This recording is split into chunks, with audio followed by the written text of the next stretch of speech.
The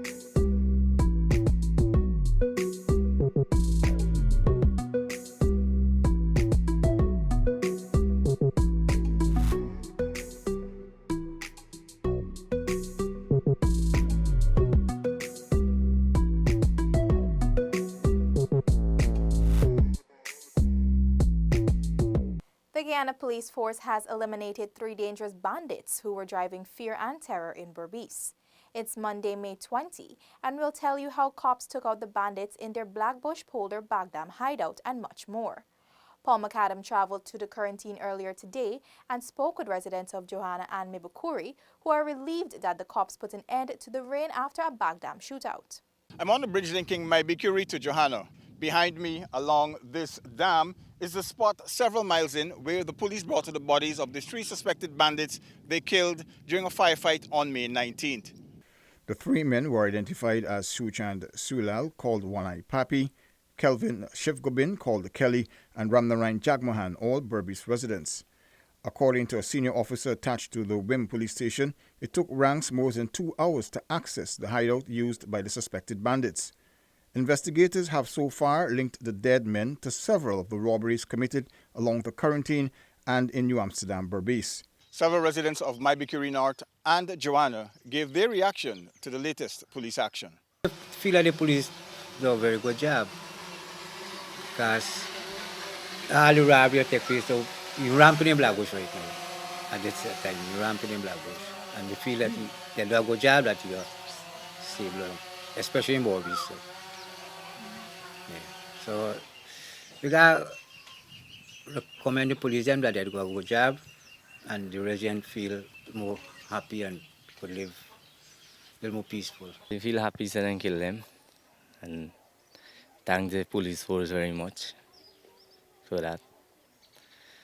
Because nobody else is glad we didn't go in the house too. We feel very proud for what the police has been done in Blackbush because we can't sleep in the night when this was happening, you know. We was very scared. And when we see this, we feel very happy and we content with what happened. First time I ever, bandit ever come, and that's my wife, brother over there, and me opposite over here. And when I fired the load first time, I never expect that bandit could accompany, so I was very, very scared. Central Quarantine Chamber of Commerce Executive and Public Relations Officer, Punai Bigrok, complimented the police for a job well done. The criminals are getting too brazen because if you look at some of the crime that happened recently in Berbice, that the police is just a stone throw away, and these criminals would go in the same vicinity and they would harass regular and ordinary people. So I mean, it's sad to say that young lives had to go down the drain so wastefully, but I must say the police have done well, and I think crime fighting should be an ongoing process. We shouldn't wait until it escalates to the state that it is. The Business Chamber executive acknowledged the police's heightened presence, but noted the challenges. The area is so vast that it's impossible for the police to be all over the same time. And then criminal is just like every like how I'm playing my business. I guess criminals, they're looking at how the police operate, and then they would try to beat the police or be a step ahead of the police when the crime occur. But from a business point of view, I think it was getting really, really hard on business people because people start to close their shop early. Every person you talk to, there was fear in every person that who's going to be next or we are all going to be next, but it's just a matter of time. Ranks recovered 1 AR-15 assault rifle, along with a 9mm semi-automatic pistol and 2.38 revolvers. They also collected over 300 rounds of ammunition, in addition to bulletproof vests, face masks, several cellular phones, and jewelry confirmed as belonging to recent robbery victims, along with more than $600,000 in cash, a solar charger, and a small quantity of marijuana. The government will continue allocating more resources and build capacity in the Guyana Police Force as it continues the fight against crime. As the police investigations continue, several questions must be answered. Chief among them is where or the source of the weapons used by the suspected bandits. From the WIM police station in Berbice, Paul McAdam for InfoHub. In the news on the political front, the opposition continues to carry out its smear campaign to mislead the public, with its recent target being the Minister of Public Infrastructure. Minister David Patterson has since expressed great concern that the opposition illegally acquired access to his personal financial records. In a social media post on Friday, May 17, the Public Infrastructure Minister wrote that he has instructed his lawyers to take the necessary legal actions against any offending party. He also sought to address and bring clarity to claims being peddled by an opposition-oriented Facebook page that almost $2 million was deposited into his personal bank account. Minister Patterson explained that in April 2016, he was invited to attend and make a presentation at the 7th International Investment and Construction Forum in Macau, China. He further explained that the organizers of the event committed to reimburse travel-related expenses up to $2.1 million. The Public Infrastructure Minister clarified that permission was sought from the Cabinet and the arrangement was approved, adding that the advance for the trip was paid by the Maritime Administration Department MARAD and was subsequently refunded. Minister Patterson said it is not an unusual practice with regard to reimbursements for international travel. Meanwhile, Attorney General and Minister of Legal Affairs Basil Williams has also come under attack with several accusations targeting his character. In this regard, Chief Parliamentarian Counsel Charles Fongafat has since dispelled the allegation. Turning our attention to trade, given the constant changing of legislation and regulations for produce to enter the European Union market, a workshop has been organized to bring producers up to date with the latest developments and standards to enter the market. The CARIFORUM EU Economic Partnership Agreement was a landmark accord to allow for not only the trading of goods, but also to allow for the investment and trade in services, trade-related issues, and development cooperation. While it allows for easier and more open trade between the two parties, the requirements to actually be able to trade are constantly changing. We have opened our market for all the goods, excluding arms and ammunition from the day one. There were some temporary limitations for rice and sugar, but they are gone. Whereas the CARIFORUM countries are gradually opening their markets over the period of 25 years. And even in the end, the market, you will open your market only for 87% of goods, meaning that the most sensitive goods and products will remain protected even after the expiration of the transition period. The CARIFORUM EU EPA exists to strengthen the existing relationship between the parties on the basis of solidarity and mutual interest. In an effort to support this, the workshop was deemed necessary to update exporters on the ever-changing requirements to ship to European markets. As a result of the decline in tariffs, other systems had to be put into place to better control what products enter the EU market. These systems, Technical Trade Advisor Sanya Alain explained, are based on sanitary and technical requirements to ensure quality and adherence to public health safety regulations. Within this dynamic, CARIFORUM exporters are increasingly in need of regular and relevant dissemination of information to assist their production, packaging, and labeling activities for their finished goods. Whereas CARIFORUM public sector, inclusive of business support agencies, which are here, and Bureau of Standards, require greater intergovernmental transparency on the declaration and implementation of sanitary measures and technical requirements that would impact exporters from their states. The 3-day workshop will bring local exporters and the relevant support agencies up to speed with the updated requirements from the EU. Reporting for InfoHub, Nikosi Bruce. Good news for Inner Bagotville, West Bank of Demerara, as Minister of Public Infrastructure on Saturday delivered on a promise by providing the community with pavement bricks to construct 2 walkways. Minister Patterson, along with his team, visited the residents and donated 10,000 pavement bricks for the construction of 2 walkways in the community. This was a collaborative effort between the Ministry of Public Infrastructure and Guyana Construction Services. The minister made the commitment in November last year, and residents expressed their satisfaction that the promise was kept. I made a commitment that for everyone, what we can do is get some paving bricks, which you can pave that walkway for yourself, so that you could do it yourself. You all agreed last year. Well, most of you are there, on behalf of the persons they agreed that once we provide it, we give you some assistance. You will get the men that are hiding behind me, and you ladies, and you can actually have a walkway, so that during the rainy season, which is about to come on us now, that your kids and everybody can walk closely. So Following a request from other critical infrastructure, Minister Patterson also agreed to the construction of 2 drains and bridges in the community. The minister also assured that his ministry will go the extra mile to complete projects, small or large, for the benefit of all Guyanese. Neola Damon, InfoHub. When we return, Guyana Carnival 2019 officially kicked off and several athletes awarded for outstanding performance in 2018. These and more after the break. Are you ready to embark on a truly epic adventure to an undiscovered corner of South America, where some of the most spectacular natural attractions are unveiled within a beautifully diverse landscape? From the wetlands and savannas to the ancient mountains, magnificent waterways and lush enriching rainforest would provide a vast playground for some of the most exotic and breathtaking creatures on the planet, including many of the world's giant species. This untouched land of mystery and wonder serves up an exclusive experience for travelers. So are you ready for a new, awe-inspiring adventure? Welcome back to nature. Welcome to Guyana.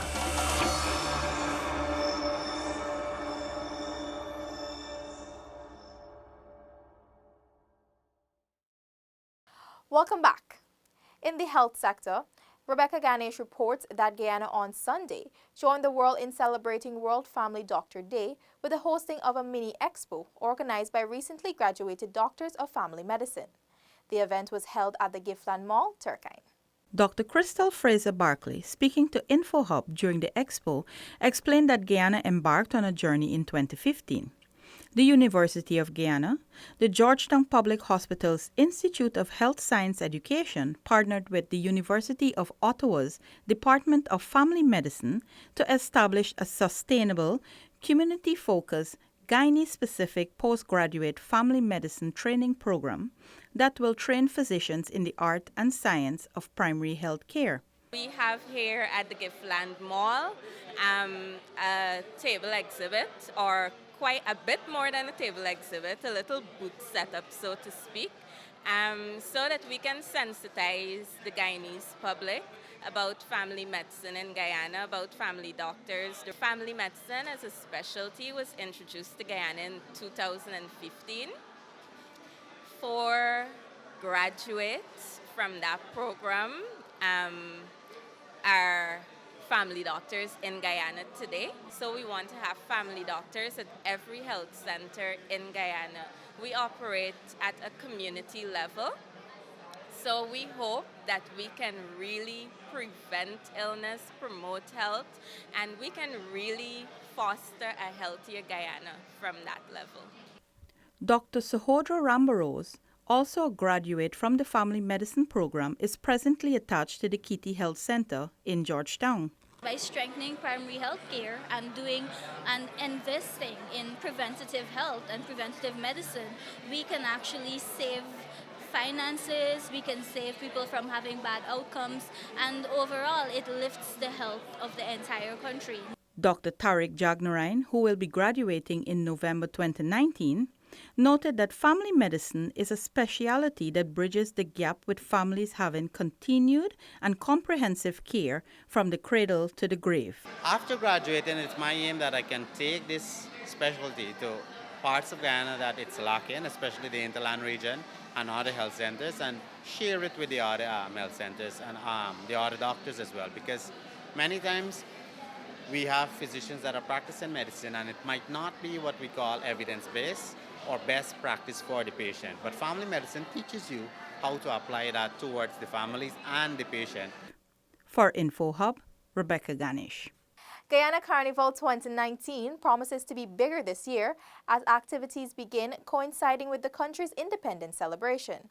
InfoHub was on Main Street on Friday last as Minister of State Dawn Hastings Williams declared the activity open.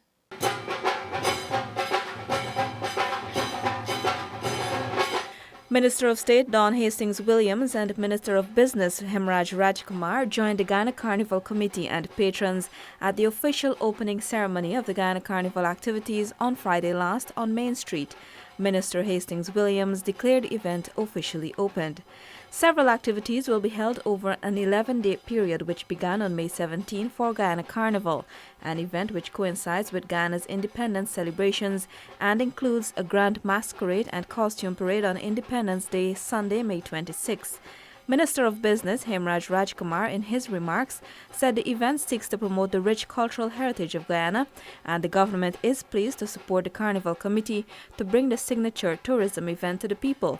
While noting the importance of public-private collaborations, he expressed confidence in the success of the activity. Guyana Carnival will undoubtedly bring more visitors to Guyana. But outside of increased arrival, we anticipate that there will be an economic impact from this event, directly and indirectly. Increased booking at our hotels and guest rooms, tour operators and transportation service providers are just some of the direct impact of this 11-day event. The business minister is also pleased that the Guyana Carnival Committee has placed emphasis on working with the Tourism and Hospitality Association of Guyana to ensure that the tourism sector benefits. Chairman of the Guyana Carnival Committee, Bobby Vera. Thus far, the Guyana Carnival addresses the socio-economic challenges by preserving and encouraging the creative work of Guyanese craftsmen and women, musicians, both singers and producers, as well as designers. The staging of this event is perfect at the commencement of the summer vacation travel period and provides both direct and tangible opportunities for tourists to see and experience Guyana. Meanwhile, Mayor of Georgetown, Yubraj Narai, noted that Guyana's independence should be celebrated in a grander way, and that mantle was undertaken by the organizers of the Guyana Carnival. Reporting for InfoHub, Natasha Smith.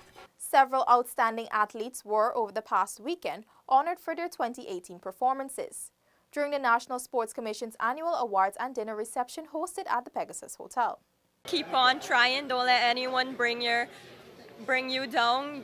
If you believe you can do something, go for it. Don't let anyone try to take that goal away from you. You have a goal, achieve it. Those were the words of the NSC's 2018 Junior Sportswoman of the Year, Priyana Ramdani. Ramdani, after receiving her award, urged young women to push on and achieve their goals. It feels really great to win the awards and being able to show everyone that girls in sports can do it. The best part was when I got second in the Open Senior Championships, which developed my ranking points really high, and I feel proud of it. Basketball prodigy Stanson Rose Jr. and table tennis champion girl Chelsea Edgell were named Senior Sportsman and Woman respectively. Rose Jr. not only created history after leading Guyana to its maiden Senior Caribbean basketball title, leading his team to an unbeaten run in Suriname, he also became the youngest player to captain the team. Edgell dominated the under-21 category at the Senior Caribbean Table Tennis Championship in Jamaica, copying a gold medal for Guyana. Minister of Social Cohesion with responsibility for culture, youth and sports, Dr. George Norton, said that the commitment of the athletes has placed the world on notice that Guyana is a force to be reckoned with. The government is using this annual award ceremony as a means of celebrating you. We thank you for all the hard work and dedication that each and every one of you have exhibited in the past, and we look forward to supporting your growth. Special awards were also given to Shamar Britton, Walter Grant Stewart, Teresa Penderton, Alistair Monroe, and the Ministry of Foreign Affairs. Neola Damon, InfoHub. That's all for today. Connect with us on WhatsApp, Facebook, and YouTube. Much more news is on our website, dpi.gov.gy, and pop over to Instagram for the latest photo updates at DPI Guyana. Your bridge and weather reports are up next. Goodbye.